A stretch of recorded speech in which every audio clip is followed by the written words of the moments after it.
Hi loves, Denisa here. Monday. I'm in black and white today. It's kind of fun. Change it up. How is everyone? How was the weekend? So much happened last week. Oh my goodness. In the area of losing really beautiful, iconic figures in the world, and really being faced with the whole concept of the inner urge of the human being to find its peace, to be released from suffering, and of course our pull, the masculine pull in us towards emptying and dissolution and disintegration, and the feminine pull of our nature towards nourishment and filling and creating. Hello, Marty. This is always the balance in the human nature. I see this way. As human beings, we came into this incarnation as 3D bodies, ensouled bodies, souled. We've got the soul kind of seeping through every single cellular and subatomic layer of our material being, and of course, in this 3D body, we are under the laws of the universe. Certain laws, and the law of polarity is quite strong in us. Meaning that we've got these yin and yang pulls and natures. It's also, designed into our brain. The right brain and the left brain, just the design of the neurological structures creates this pull, the polarity between the creative and the logical, between the yin and the yang, between the analytical and the formulative, the creative, and so on. So there is this amazing polarity designed into humanity, into the body and the consciousness of who we are as human beings. And of course, this polarity is what makes us so creative. And this is why I talk about the whole concept of the importance of knowing how to pull that polarity nice and taut to create that beautiful tension that creates in the world. And that's a part of my work with the book Erotic Soul, really talking about the creative nature of the erotic soul of the woman and how important that is to bake that into our work in the world. So welcome. We're still diving into desires and what we crave as human beings. And I really want to put all of it in context before I continue into the craving of the TAO. When I talk about desires, it's always about exposing the excess and the deficiencies in the polarity nature of the human being. So anytime you crave something, there is usually a deficiency in something else that is creating that. So for instance, if you're craving ease, it's because you don't have enough of ease, or you don't feel you have enough of ease in your life and you'd love to have more, because you're constantly being drawn to balance, to a homeostatic, metaphysical homeostatic center in you. Yeah. So anytime you crave something, always look at, okay, well, what do I feel I'm missing that I'm craving this? So if you crave more, then you don't feel like you have more of that which you're craving, or enough. If you're craving peace, then that means that there is a lot of non-peace in your life that you're trying to, you crave, you're pulling your energy more towards looking for peace because it's not in balance. Human beings, even on a physiological level, we're Taoist technology. If you look at homeostasis in the body, if you look at our homeostasis, hi Sarah, hi beautiful. We're talking about, the Tao in the center, and why desires actually get created in our psyche and in our hearts and in our bodies as well. Physiologically, the body is designed to keep in homeostasis. It's called dynamic homeostasis. And really the body, if there is too much of something, that it really works hard to bring it back to balance. And it's a constant homeostatic adjustment physiologically. And the same thing happens in our you could say our metaphysics, not just our physics, is we're trying to find our center all the time. So our desires are essentially just recalibrations. It's the compass towards how to find our way back to balance. We are human beings in 3D bodies, moving towards 4 and 5D consciousness, and essentially there's a lot of polarity, magnetism at play to help us find our way there. That's just kind of how it's designed, from how I understand it. So anytime we're talking about desires, we're not talking about something that you must have, let's say, or you're missing, because actually metaphysically we're missing nothing. Abundance is the natural law of the universe. Everything is abundance, but what kind of abundance? Do we have an abundance of prosperity in our lives?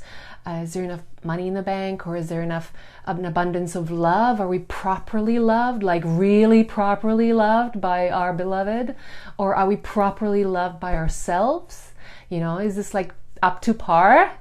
Because if it's not, your body will keep craving that love to rebalance it. So you can either really learn to love yourself powerfully and properly, or you can help your partner, your beloved, to love you the way you know you are properly meant to be loved. Yeah.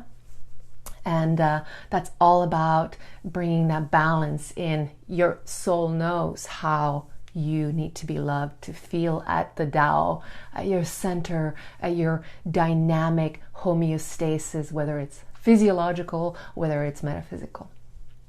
Your Taoist technology, your Taoist structure, yeah, and you're always trying to find your way back to the center.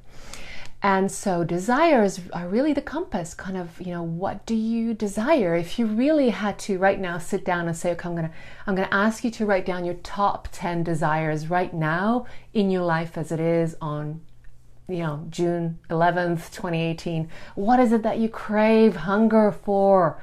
I mean, okay, you may be like the Zen type and say, I need nothing, but actually deep inside, if you really look, certain elements feel a touch not up to par or missing, and those are not that you need them and you need to go run after them, but they are indicators of where you are out of balance. So if you don't have enough sodium in the body, then you know, that will get rebalanced through physiology, and so your body is trying to calibrate all the time, and so is your soul. Yeah, to get you on that Taoist path, the way. That's the, you know, the law of the universe from what the sages tell us, and we know this is how it is, right? So when you really drop into your desires, really know that they're just a beautiful compass, an indication, communication, a whisper from the universe telling you, hey baby girl, give yourself a little more of this. We just want you really well, huh? And a little more of that. We just want you really, really sweet and well. Yeah, at peace and at ease. And so you get to create what you need to create in the world instead of yearning and hungering and so on. So when I'm talking about cravings, desires, hunger, all of that, it's not that I feel that we're lacking anything. It's just a mechanism to tell us where we need to. It's a course correcting mechanism. Yeah. So that's why they're so precious, because they really will tell your body where you focus your energy and where you focus your creative force in the world. We crave the TAO. I called it this live craving the TAO, and essentially it's not really a craving per se, it's just a pull of the universe to take you to your center. Physiologically, CBD, cannabidiol, really helps your body to recenter that homeostasis. I call it the nutrient of the homeostasis system. The endocannabinoid system is essentially your homeostatic system, just like your immune system really manages all your immune cells so that you protect yourself from invaders or cells that shouldn't be in your body anymore. So cannabidiol really does that for the body. It's the master bioregulator. Now, for the metaphysics, is there a CBD for the soul? Is there like a molecule or metaphysical molecule you can take and it just rebalances everything? That would be really wonderful to figure out. What is that for you? What is that thing that always kind of takes you back to your center? Is it love? Is it trust? Trust in the universe is kind of this metaphysical CBD, I feel. Yeah? You could say that's what it is. Yes, great. I know, it's a beauty. I did some beautiful lectures on CBD and why it is actually the master bioregulator. I absolutely am a huge fan of homeopathy, especially when I discovered it when I was in my medical studies, and I gave it to my children when they were really babies, and how quickly it nabbed everything. It was just astounding. I lived in Japan many years, and I studied shiatsu and acupuncture and Reiki and all that. I was there for 7 years, so I had a lot of inoculation and energetics medicine, and then I came into homeopathy, and it was just like, wow, we really are vibrational beings. And if you give the body a vibrational signature, it'll go pop, and it's kind of it looks right in its own skin again. It's beautiful. So CBD, when I discovered CBD in my practice, I call it the lazy homeopathy, because it just does it without that really complex homeopathic prescriptive strategies. Homeopathy is the most difficult medicine to practice because you have to really get it right. The symptoms and the sensations and the vibration, it's just like ingenious. I mean, really, I really highly recommend having a really quality constitutional homeopath on your integrative team. I mean, I always say to my father is a physician, and he was a surgeon, so he's super biomedical. And I said to him, if anything is going to someday save your life, it's going to be homeopathy. And he just laughs. But, now he takes the homeopathics because he sees how powerful they are. But I know how to prescribe them really precisely. But unless you've studied it, it's hard to, because if it's not the right fit, if it's not the right bioenergetic fit, that fit for that Taoist, precision to get you back to your center, so you're self-repairing again, it's just won't do anything. That's the beauty. It can't hurt you. It's beautiful medicine.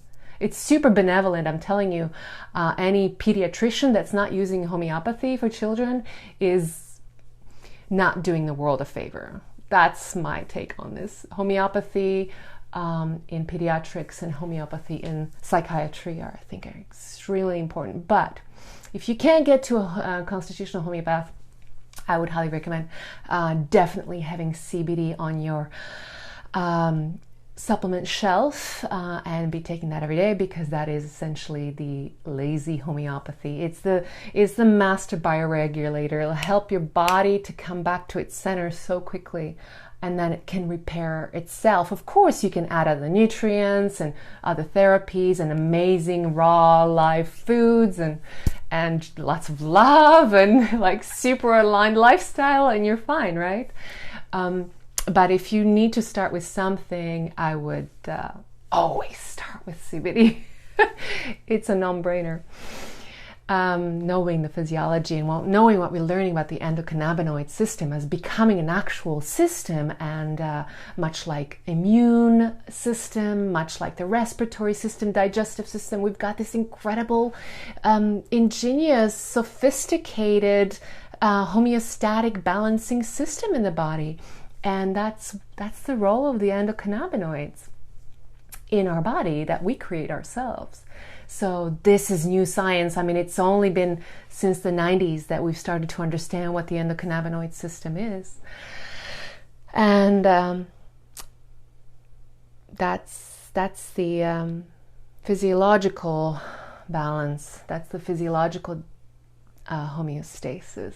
It's beautiful. And so, of course, this is not a prescription for anyone. I'm just sharing here my ideas on desire and Taoism and metaphysics. And of course, I've got all that body of knowledge around medicine and physiology, so I'm totally always sharing it. But ultimately, we are, this isn't, please, consult with your physician, especially in the US.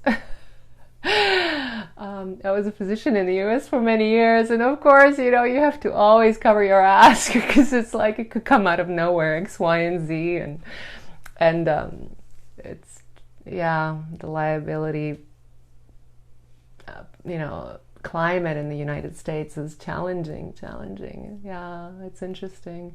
In Canada, it was very different, and of course, Europe is very different, and I'm sure it's very different in South Africa and Australia, New Zealand, and so on. But always, whenever you watch anything online and on the internet, please don't take any of it as like a prescription for you or anything that you must do. Always use your judgment. If you have medical conditions, that means your body is really out of balance and it has a really hard time getting itself back to normal. So do visit your doctor, and ideally you have an integrative doctor on your team. Or a naturopathic doctor or a chiropractor or someone who's really, really well versed in the functional medicine or bioenergetic medicine field and so on.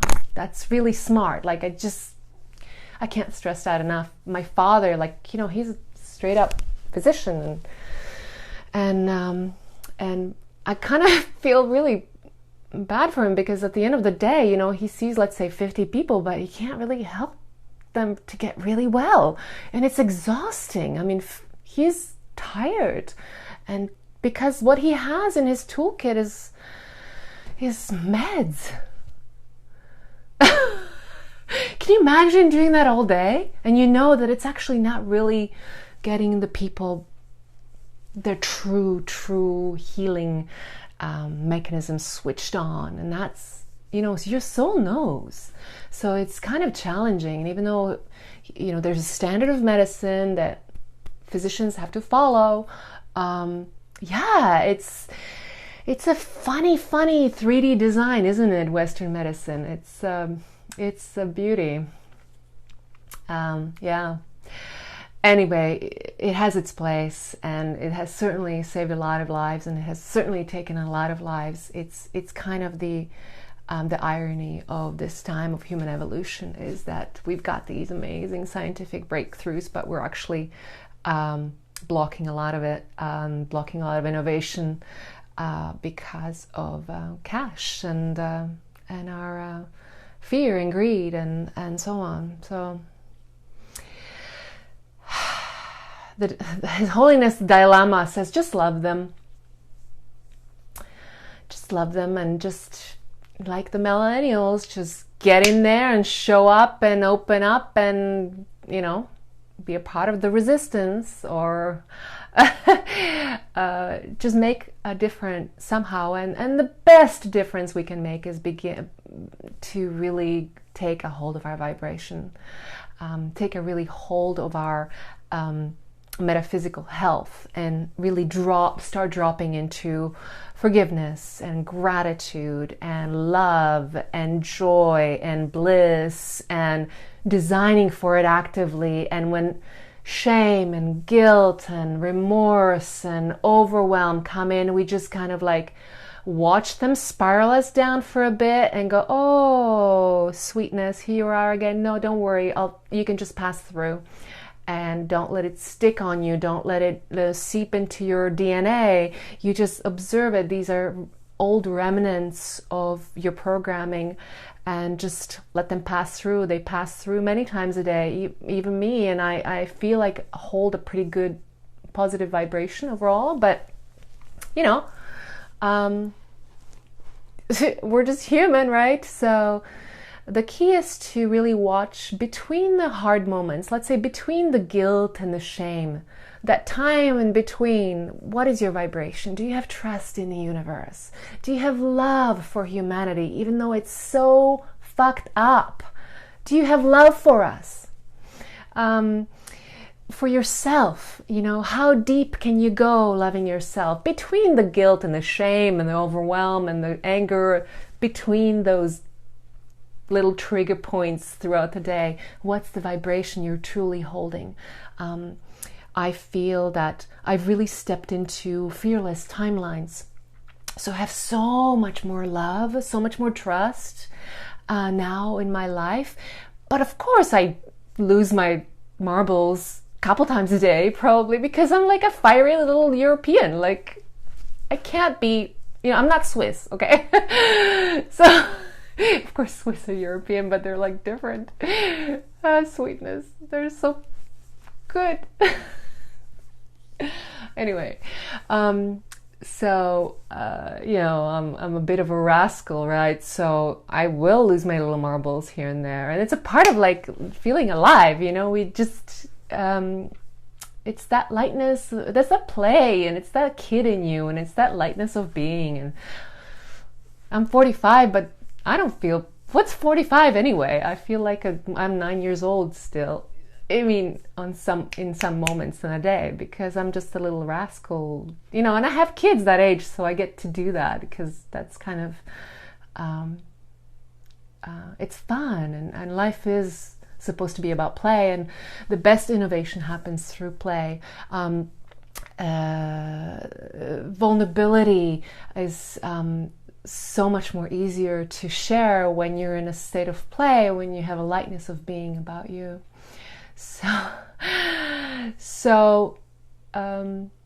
And play is always, there to bring you back to balance, bring you back to the TAO, to your center, to your alignment, to that bliss frequency of like, oh yeah, my sweet spot, that sweet spots of metaphysical homeostasis, that sweet spot of your physiological homeostasis, that place where you don't have to wonder whether you crave or you need, you just are. I always ask my clients, and of course I have that in the free guide as well, the question, if you suddenly found yourself in a society that didn't need anything from you, that was perfectly enlightened, and you no longer needed to serve anyone anything, to solve anything for anyone, what would you do? Who would you be in that kind of a metaphysical environment and physical environment? What if no one needed you, or needed your wisdom, or needed your help, or your professional advice? What if everyone just knew everything and was enlightened? Then who would you be then? When there would be no more, lack in understanding, there would be no more pain. That's a beautiful thing to contemplate. Who are you in your center, in your TAO, in your most peace, in your most undesired, unneeded place? No more desire, like you're in the center, unity, and that's actually what's, the direction that the human consciousness is moving. As we ascend from the 3D to 4D to 5D reality, we're seeing a real collapse of polarities. Right? So we're seeing much more of a unification of the yin and yang in us. So finally, the feminine frequencies are coming back as real daily states, and turning into traits of love and appreciation and gratitude. And you really, these frequencies are the nourishment, the receiving frequencies are really much more being lived now by women and by men as well, yeah? And so, but also we're coming back to the importance of the masculine frequencies of showing up and making like a directive difference in physical reality, structures. So now the feminine and the masculine are starting to kind of be both valued equally, yeah? And so that polarity is being kind of collapsed, and we're seeing a kind of a pull to unification of these frequencies. And in that place, that'll be interesting how you can keep that beautiful pull of the erotic soul alive in that place. And that's what I'm working on in my book, The Erotic Soul, is really looking at where it came from. Where is that tension of the yin and yang in us? Where did that get born, and where did it get cut off? And how does it live in us now? And what place does the erotic soul energy have in our creative powers as women in the world right now? It's going to be a sweetness of a book, I'm telling you. It's kind of coming through, channeling through. It's kind of writing me. So I can't wait to share it all with you. So my loves, there's so much going on in the world right now.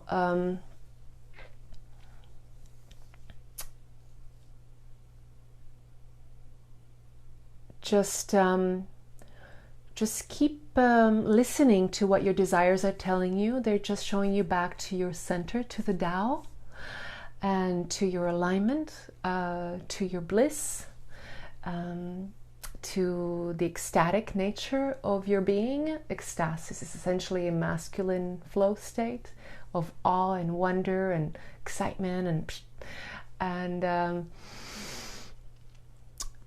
that's what the desires are there for. So do listen to them. Don't cut them off and tell them, oh, I need nothing. Oh, please. Unless you're super enlightened from 7 years living in some, cave in Tibet, then no, listen to them, because they're constantly directing you towards your peace and towards your way of being. And my motto, of course, is want nothing, create everything. So observe the desires, let them soak in, revel in them. Some of them are really beautiful, right? Just write them out and create vision boards and have playtime with them. But ultimately, they're not there for you to want anything. They're for you to create from, to create towards your balance, towards your TAO. That's all they're there for. They're like little muses, yeah? But ultimately, you create. You're the artist, the creator, the sculptor of this beautiful thing called your personal incarnation, your personal life. And support your body, absolutely. And this is what I talk about a lot. And the summer salon, it will be so exquisite. Please join us. You can look it up at blissdesign.com/summer salon. And it is a 2-month program, one-on-one with me, weekly calls, and amazing, beautiful, exquisite modules. Thank you for all the hearts. I love that. More hearts, please, more hearts. Please. Okay, when you have a moment. The summer salon I designed so that we can really dive into bliss. What is bliss in your life? Into ecstasis. How is it different from bliss? Because it's really good to experientially tell the difference, so that you're nourishing both the masculine frequencies of flow and the feminine frequencies of flow. And the flow state is really the most nourishing peak state of human experience, and it's essentially extremely balancing to the human body, to the mind, and extremely innovative, creative. So that's the state that we're designing for in high performance, in the next level. High performance is actually changing. That whole field of high performance is shifting away from doing, to being, inner glow of the human being supported much more than the actual success results, yeah? Because when you have that inner glow, when you're healthy that way, then you'll start to magnetize that success naturally.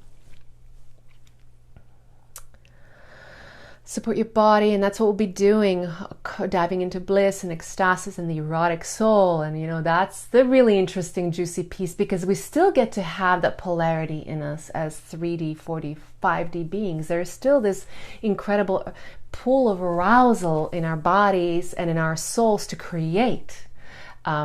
And it's not necessarily just sexually related. It's really a creative force. The word eros is actually vital energy.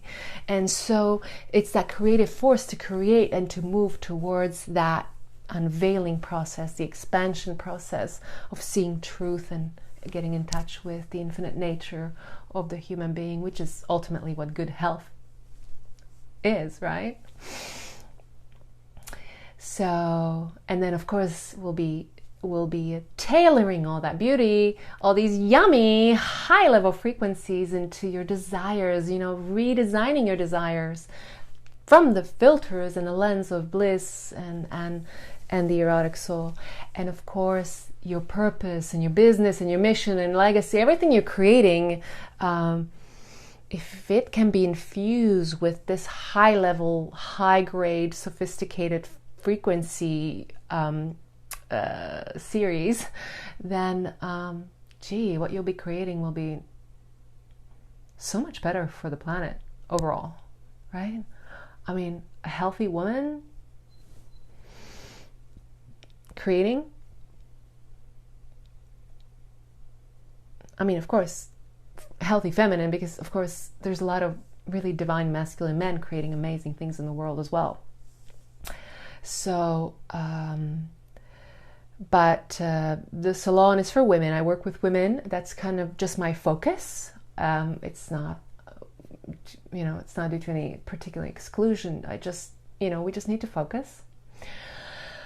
And so please do peek at the summer salon. It starts July 3rd. And the half off gift is in the Bliss Design Magazine group. So join the group, because that's where I am every day creating amazing content for us. I love that community. And any woman that's in the Bliss Design Magazine group gets the summer salon for half the investment until June 21st. So if it calls to you, it's super affordable, and it is just totally the best way to start working with me. If what I speak about resonates with you, if my area, if my angle is something that could really nourish you, that could really empower the areas that are kind of hard for you to empower on your own, and if you feel that the Bliss Design Woman movement is something that would really enrich your work, enrich your health, enrich your love, the way you love in the world. Gorgeous summer ahead, so please join us and keep close. Private message me if you have any questions. Anytime I jump on a live and I say a couple things, please, if it resonates, PM me personally. I answer every one of those messages, and I love to connect and get in touch with your desires. They're beautiful. They are your compass to the TAO in you, to what your soul is trying to constantly take you towards, that highest, most aligned signature frequency that only you have in this particular incarnation of this particular universe, multiverse, you could say. And that is good medicine. If your doctor is not prescribing all of this, she's not doing her job. Join me tomorrow in Earthis Co. It's a group run by Peter Kelly. She is the writer of Earth is Hiring. You must read that book. I just read it over the weekend. Oh my God. She's a yummy millennial that has just knocked it out of the ballpark. Exactly which way we need to channel our energy to create a real change in the world. And she's just really fun and light and juicy and healthy and awesome mother. And an Earthis, not a goddess, an Earthis. I love that, right? Earth, goddess. What a great way to create a movement, is just bringing women back into their womb, into the core, into their earthiness. That's who we are, the feminine. That's kind of, we create from that energy, and that's where that erotic soul is also born as well. So it's a beautiful movement. And tomorrow I'll be talking about bliss, ecstasis, and the erotic soul, why these frequencies are extremely important for healing and for manifesting. So join me tomorrow at 8 p.m. Eastern time. And Australia time, that's Wednesday morning. Okay. Okay, my loves, have a gorgeous day. We crave the Tao, but that's just, it's not really a crave. Yeah, it's just a direction to our center, to the Tao. The Tao always finds the Tao. Yeah. All right, message me if you have any questions, and I'll see you tomorrow for another one of these little chatty moments. I hope they're nice for you, you know. I hope they just kind of touch a little beautiful spot in you. Ciao.